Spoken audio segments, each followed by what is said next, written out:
আসসালামু আলাইকুম ভিউয়ার্স, কেমন আছেন সবাই? আমি তৌহিদ মোর্শেদ। আমাদের রিসেন্ট লঞ্চ হওয়া এই ডিভাইসটি যাদের এন্ট্রি লেভেলের মোটামুটি 10-12 হাজারের মধ্যে যাদের বাজেট, তারা আমাদের অনার X5B এবং X5B প্লাস দুইটা ভেরিয়েন্ট এসেছে, একটা 464, একটা 4128 ভেরিয়েন্ট।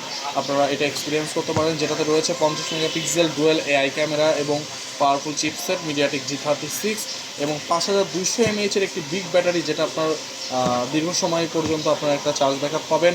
এবং এটাতে রয়েছে স্মুথ 90 হার্জের রিফ্রেশ রেট। তো এই আপনারা দুইটা ভেরিয়েন্টে পাবেন, একটা 4GB র্যাম 64GB রোম, যেটা প্রাইস আছে 10,999, আর একটা পাবেন 4GB র্যাম 128GB রোম 12,999। তো এই ফোনটিতে আপনারা ঈদ উপলক্ষে আমাদের ক্যাম্পেইন চলছে। আমাদের ন্যূনতম আপনারা মিনিমাম 500 টাকা আপনারা ডিসকাউন্ট পেতে পারেন, ক্যাশব্যাক পেতে পারেন, সর্বোচ্চ আনলিমিটেড, অথবা আপনি গিফট আইটেমের মধ্যে এক্সক্লুসিভ বেশ কিছু গিফট রয়েছে, আপনারা যে কোনো একটা আইটেম অবশ্যই পাবেন। তো এই ফোনটি অনার X5B অথবা অনার X5B প্লাস আপনারা যদি এক্সপিরিয়েন্স করতে চান, আপনি আমাদের শপে আসুন, আমাদের ওয়ান টেলিকম শপে এসে আপনারা ভিজিট করে অনার X5B প্লাসটা এক্সপিরিয়েন্স করুন।